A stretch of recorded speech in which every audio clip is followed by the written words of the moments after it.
परमेश्वर के धन्य नाम की महिमा हो। प्रभात मनन के सत्र 2601 में आप सभी का बड़े प्रेम के साथ स्वागत करता हूं। आइए आज मनन के लिए हम पढ़ते हैं यूहन्ना की पहली पत्री अध्याय 5 पद 2।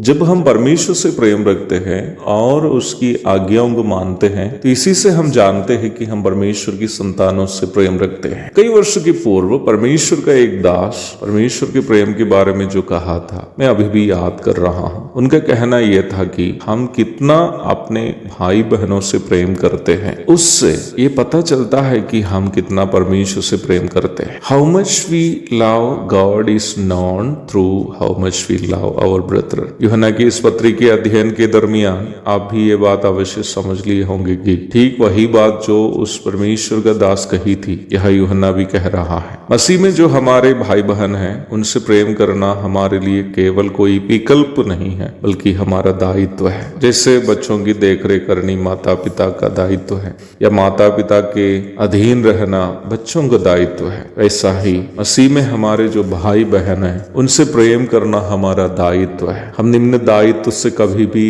अपने आप को वंचित नहीं रख सकते। उसी प्रकार जो दावा करता है कि वह परमेश्वर से प्रेम करता है वह अपने भाई बहन से विशेषकर जो मसीह में है उनसे प्रेम किए बिना रह नहीं सकता है। अध्याय 5 की पहली पद में यूहन्ना के द्वारा बताई गई बातों पर ध्यान देना जरूरी है। भाई बहन से प्रेम करने का दायित्व केवल वही कर पाएगा जो वास्तव में परमेश्वर से जन्मा है। कौन परमेश्वर से जन्मा है? यूहन्ना 1:12 में वह कहता है जितनों ने उसे ग्रहण किया उसने उन्हें परमेश्वर की संतान होने का अधिकार दिया। गलाती 3:26 में पौलुस भी कहता है तुम सब उस विश्वास के द्वारा जो मसीह यीशु पर है परमेश्वर की संतान है। ये दोनों पदों में ग्रहण करना या विश्वास के द्वारा करके बताए गए हैं और रोमी 10:9 के अनुसार यीशु मसीह को स्वीकार करने की प्रक्रिया को सूचित करते हैं। इस प्रकार जो भी लोग प्रभु पर विश्वास किए हैं उनके बारे में यूहन्ना की पहली पत्री 5:1 में प्रेरित यूहन्ना कहता है कि वे परमेश्वर से उत्पन्न हुए हैं। जो भी लोग इस प्रकार परमेश्वर से उत्पन्न हुए हैं उनके मनों में पवित्र आत्मा परमेश्वर का प्रेम उंडेलता है जो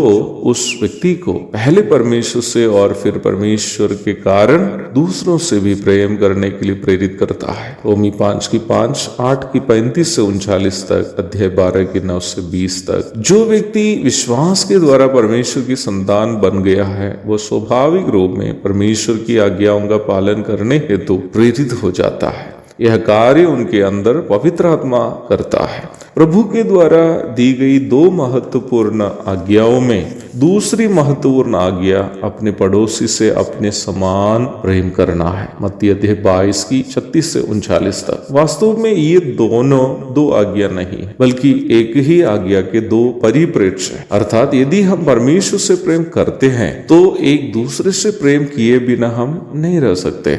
वैसा ही एक दूसरे से हम परमेश्वर का प्रेम दिखा पाते हैं तो यह इस बात का प्रमाण है कि हम परमेश्वर से भी प्रेम करते हैं। लेकिन यह बात सबसे महत्वपूर्ण है कि जब हमसे वचन कहता है कि हम एक दूसरे से प्रेम करो उसमें हमारा दुश्मन भी शामिल है। रोमी 12:20। अर्थात बाइबल हमें यह सिखाती है कि हम यहाँ तक अपने दुश्मन से भी प्रेम करें। मसीह विश्वासी को किसी भी व्यक्ति से नफरत करने का इजाजत नहीं है। एक और शुभ दिन की धन्य कामनाओं के साथ आज का मनन में समाप्त करता हूँ। प्रभु आप सबको आशीष दे। आमीन।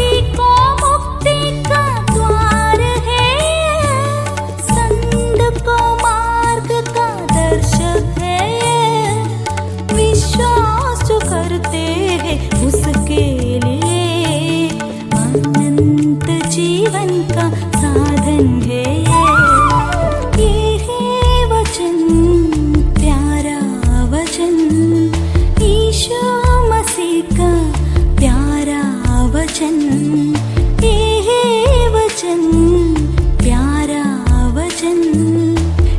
ईशा